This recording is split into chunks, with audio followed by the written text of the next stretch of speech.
Bismillahirrahmanirrahim. Assalamualaikum warahmatullahi wabarakatuh. Halo teman-teman, bertemu lagi dengan saya Isti Widya Hairunisa dari kelas BK3C Universitas Muhammadiyah Tasikmalaya, program studi bimbingan dan konseling angkatan 2020. Di sini saya akan menjelaskan dan mempraktekkan mengenai teknik dasar dan keterampilan konseling. Disimak ya teman-teman. Oke. Teknik keterampilan dasar konseling. Yang pertama ada invitation skills. Invitation skill adalah teknik dasar keterampilan yang harus dimiliki oleh seorang konselor. Dalam teknik ini, konselor dan klien harus menjalin hubungan terlebih dahulu. Ada beberapa fungsi dalam invitation skills. Yang pertama, mendorong klien agar berbicara terbuka. Yang kedua, konseling terlibat aktif dalam sesi konseling. Dan yang ketiga, mengajarkan klien keterampilan menghampiri sebagai bagian dari intervensi. Hasil akhir dari invitation skill salah satunya adalah klien akan terbuka dalam berkomunikasi. Dalam keterampilan invitation skills, ada dua keterampilan, yaitu verbal dan nonverbal. Nonverbal yaitu keheningan, eye contact, nada suara, posisi tubuh, dan dorongan dari nonverbal. Yang kedua, ada paraphrase skills. Paraphrase skills adalah cara merefleksikan atau menegaskan kembali pada konseling poin penting dari pembicaraan konseling secara lebih jelas dan dengan menggunakan kata-kata konselor sendiri.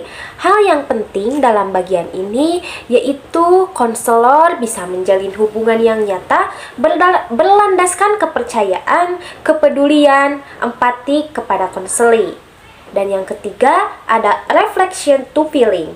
Refleksi to feeling adalah keterampilan ini bagian dari pendekatan person centers yang tokohnya adalah Rogers, yaitu yang di dalamnya ada 3 indikator, yaitu fakta dan pikiran, perasaan, dan makna yang tersembunyi. Yang keempat ada refleksi to meaning dan summarizing. Refleksi to meaning adalah bagaimana konselor memberikan arti terhadap suatu peristiwa atau perasaan ataupun pikiran yang terjadi. Sedangkan summarizing adalah keterampilan meringkas, memformulasikan intisari yang berkaitan dengan pengalaman si klien. Yang kelima ada konfrontasi, salah satu keterampilan yang digunakan oleh seorang konselor dengan cara menentang konselor apabila adanya ketidaksesuaian atau kesenjangan konseling. Yang keenam ada goal setting. Goal setting adalah menetapkan tujuan dan berpegang teguh pada itu, maka klien mendapatkan manfaat dari ketekunan dengan memikirkan tujuan yang hendak dicapai dan dapat melaksanakannya. Di sini saya akan menjelaskan tentang teori yang akan dipakai pada sesi konseling nanti yang akan dipraktekkan oleh saya, yaitu teori as if BT. Teori as if BT itu adalah as if BT itu memandang konseling sebagai satu-satunya ahli dalam kehidupannya. Semua bentuk keputusan yang terbaik selalu berasal dari konseling itu sendiri, sehingga konselor fokus pada the power of question. Oleh karena itu, dalam SIPBT, konselor selalu berusaha agar pernyataan ataupun statement mengajak ke konseling bertransmisi dari pembahasan masalah dan fokus pada apa yang konseling inginkan dan membangun solusi penyelesaian masalahnya. Demikian penjelasan dari saya. Agar disimak ya teman-teman mengenai prakteknya. Terima kasih. Assalamualaikum. Waalaikumsalam, silakan masuk. Bagaimana teh Iman kabarnya? Alhamdulillah kabar baik. Gimana teh Isti kabarnya? Alhamdulillah baik. Di sini saya sudah menyediakan 2 kursi. Ya. Duduk di sini. Oke, di sebelah sini ya, Teh. Iya. Saya boleh duduk di sebelah sini? Boleh?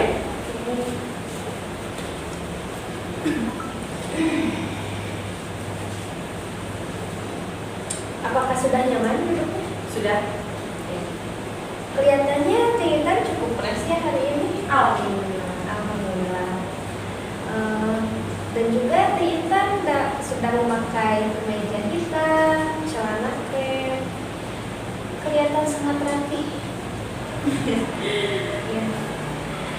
Bagaimana perjalanan? Apakah ada hambatan tadi ke sini? Hujan sih. Hujan. Tadi naik apa ke sini? Pakai mobil. Biasanya suka pakai mobil atau bisa? Kalau panas, tergantung situasi cuaca gitu. Kalau panas ya pakai motor aja. Ya. Sekarang kesibukannya apa, Tante?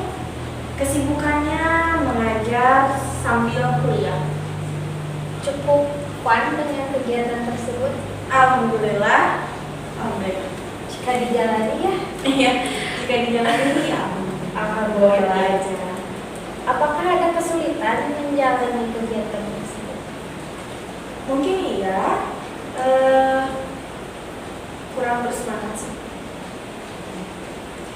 Nah, sebelumnya saya izin untuk mendokumentasikan Ya. dan juga di sini saya mempunyai asas kerahasiaan dan juga tidak akan disebarluaskan, hanya kita saja yang tahu. Baik. Izin untuk memperkenalkan diri, nama saya Istri Widya Hermanisa, mahasiswi Bimbingan Konseling angkatan 2020 Universitas Pendidikan Tasikmalaya. Sebelumnya saya itu akan menanyakan apakah sudah pernah mengikuti sesi konseling sebelumnya? Belum pernah. Ya, jika belum, izinkan saya untuk menjelaskan sesi Ya. konseling itu seperti apa. Jadi sesi konseling itu suatu kegiatan tatap muka antara dua orang dalam membantu, saya itu sebagai konselor dan Anda sebagai konseling membantu terhadap problem konseling. Ya. Saya sudah menerima informasi dari teman-teman Teh Intan. Ya. Kira-kira apa yang ingin Teh Intan ceritakan? Ini tentang permasalahan saya yang baru-baru ini terjadi. Masalahnya seperti apa? Masalahnya mungkin saya sedang merasakan kekecewaan. Jadi Teh Intan merasa kecewa. Iya, Bisa betul. dijelaskan lebih detail kecewanya itu seperti apa? Boleh. Jadi ini kemarin gitu, saya sudah memulai suatu hubungan dengan someone selama beberapa tahun yang cukup lama. Gitu. Akhirnya saya sudah berekspektasi tinggi terhadap dia, sudah merasa bahwa dia itu sangat berharga di hidup saya, sudah menjadi bagian dari hidup saya, dan akhirnya saya diberi kekecewaan oleh dia. Gitu. Selama hubungan bertahun-tahun itu, akhirnya saya diberikan kekecewaan oleh dia. Jadi Teh Intan itu sudah berekspektasi lebih ke dia. Oke, dikecewakannya itu seperti apa? Dikecewakannya jadi gini. Tepatnya di bulan September, di awal bulan September, saya sudah merasakan perbedaan terhadap dari dia terhadap saya. Dari sana saya mengulik dan saya ada sedikit kecurigaan bahwa dia mempunyai wanita lain selain saya. Selanjutnya di pertengahan bulan September, tepatnya di tanggal 23, dia memutuskan saya. Kebetulan di tanggal 23 September itu saya sedang berulang tahun, dan dia memutuskan saya dengan alasan yang menurut saya tidak masuk akal. 3 hari dari sana, dia ketahuan kepergok sama saya dan bersama wanita lain. Ya, jadi Teh Intan itu dari awal bulan September mempunyai kecurigaan terhadap si Samuel, dan juga Teh Intan itu bahwa pada saat ulang tahun itu ternyata kecurigaan itu benar, dan Iya. juga Teh Intan itu diputuskan ya Iya. pada tanggal 23 September itu. Oke, jadi yang dicurigakan itu benar. Iya. Dan di sana saya sangat shock. Oke, jadi Teh Intan itu kaget. Iya. Apa yang kamu pikirkan pada saat itu? Saya memikirkan, oh ternyata kecurigaan saya selama ini itu benar. Di sana saya sangat merasa sakit hati, merasa down, merasa, dan kan kebetulan di sana saat saya ulang tahun ya, dia memutuskan secara sepihak gitu. Dan ternyata iya, kecurigaan saya itu benar-benar terjadi. di momen bahagianya Iya. itu ya. Iya betul. Ya, berarti yang saya dengar dari awal dapat saya simpulkan Iya. bahwa kamu mendapatkan itu mendapatkan sebuah masalah, kekecewaan terhadap si someone, Iya. ya tepatnya di awal bulan September. Telinga itu sudah mempunyai kecurigaan kepada Iya. dia. Kemudian tepatnya pada ulang tahun, Iya. ternyata apa yang kamu curigai itu benar, ya, dan itu membuat Telinga menjadi bahagia. Jika tujuan itu tercapai, dari apa yang akan terjadi pada saat itu? Saya mungkin akan merasa lebih bahagia, Ya. lebih senang, gitu, lebih mampu menjalani hidup, mampu berdamai dengan hidup. Terus apa lagi yang ingin Anda capai? Mungkin sudah. Oke. Nah, kira-kira apa yang Anda harapkan pada sesi saat ini? Yang saya harapkan pada sesi saat ini, saya ingin bisa menjalani kehidupan saya yang sesungguhnya, yang bersemangat, yang ceria, yang aktif, produktif, gitu. Ya. Enjoy. Baik, saya ingin menanyakan kepada Intan, Ya. dan mungkin pertanyaan ini cukup aneh ya menurut Intan. Setelah kamu pulang dari sesi hari ini, kamu duduk di kursi dengan santai, kamu sangat lelah sekali dengan aktivitas sehari-hari dan tidak terasa kamu tidur. Ya. Ketika kamu tidur, Intan bermimpi, kemudian dalam mimpi tersebut ada sebuah keajaiban yang tidak terduga. Dan masalah yang Intan hadapi itu dianggap selesai ya. Ya.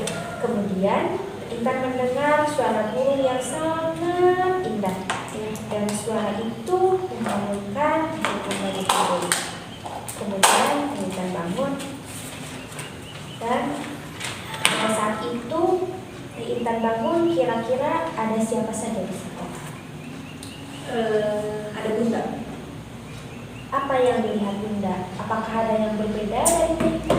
Iya, bunda tersenyum karena melihat saya lebih mulia, lebih fresh, lebih bersemangat. Apa yang dikatakan oleh Bunda pada itu? Bunda hanya tersenyum dan bilang, hari ini kamu kelihatannya lebih fresh, lebih bahagia, lebih mampu menjalani hidup. Oke, baik. Sekarang katakan saja yang tadi kamu jelaskan, apa yang kita rasakan? Yang saya rasakan, saya bahagia, saya mampu menjalani hidup, menerima hidup, lebih aktif lagi. Dan saat perasaan itu muncul, kira-kira di bagian tubuh mana? Di seluruh. Oke, sekarang saya ingin kamu tutup mata dan fokus pada sensasi yang puas. Perasaan itu muncul, bisa diibaratkan kecil atau besar? Sedang. Oke. Seperti apa sedang itu? Besar. Oke. Besarnya itu seperti apa? Lingkaran. Berbentuk lingkaran. Ya. Ya. Berwarna atau tidak? Berwarna Berwarna putih. ya. Sekarang saya ingin Anda bayangkan kaki Anda masuk ke dalam lingkaran putih tersebut dan membawa pikiran dan perasaan Anda ke memori yang pertama kali muncul, mungkin di saat SMP, SMA, ataupun saat kecil. Persisnya kelas berapa dan di usia berapa? Di kelas 1 SMA di usia 17 tahun. Terus apa yang terjadi di sana? Di sana saya lebih enjoy menjalani hidup, lebih bahagia, lebih senang. Apa yang membuat kamu enjoy? saya bertemu dengan teman-teman yang satu frekuensi, yang mampu menerima, memahami, mampu memotivasi, dan juga saya menemukan pengalaman-pengalaman baru. Oke, terima kasih. Karena kamu yakin terhadap teman-teman kamu dan kamu sangat enjoy menjalaninya. Saya ingin tahu apa yang ada dalam pikiran kamu saat itu. Yang ada dalam pikiran saya itu bahagia menerima kehidupan. Betul ya, kehidupan ini seperti ini. Oke, karena kamu berhasil menuntaskannya, yang membuat kamu merasa bahagia dan yakin terhadap situasi kamu. Apa yang terlihat berbeda pada saat itu? Yang terlihat berbeda, saya mungkin lebih enjoy, lebih ceria, lebih aktif lagi. Oke, baik, terima kasih. Di sini saya mempunyai skala dari 0 sampai 10, di mana 0 Anda sangat kecewa dan di 10 Anda sangat bahagia. Ya. Kira-kira kamu berada di skala berapa? Nah, Skala 6 itu seperti apa? skala 6 itu mungkin saya berada di ambang-ambang bahagia, ada di ambang-ambang sedih, kecewa. Jika seandainya kamu mampu dan terbebas dari situasi tersebut dan mampu menjadi seseorang yang paling bahagia, kira-kira kamu berada di skala berapa? Skala 9. Skala 9 itu bagaimana? Di skala 9 itu ya saya berdamai dengan diri, menerima bahwa ini memang harus dijalani, lebih bersemangat, lebih mau mencari jati diri, mencari relasi. Oke, ada lagi yang ingin diceritakan?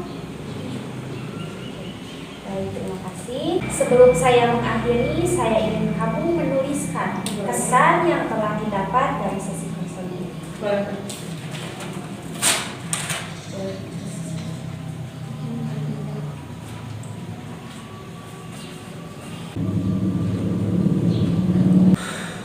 sudah Tintan?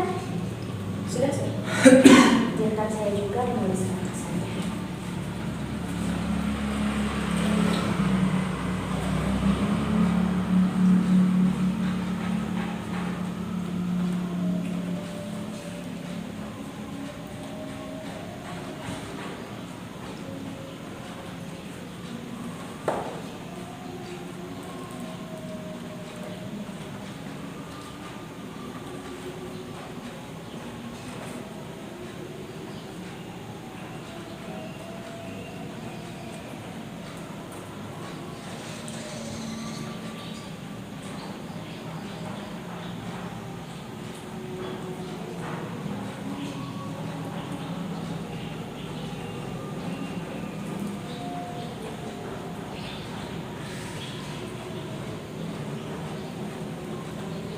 Apakah ada yang ingin diceritakan lagi? Sudah cukup. Oke, sudah. Baik, terima kasih Tintan.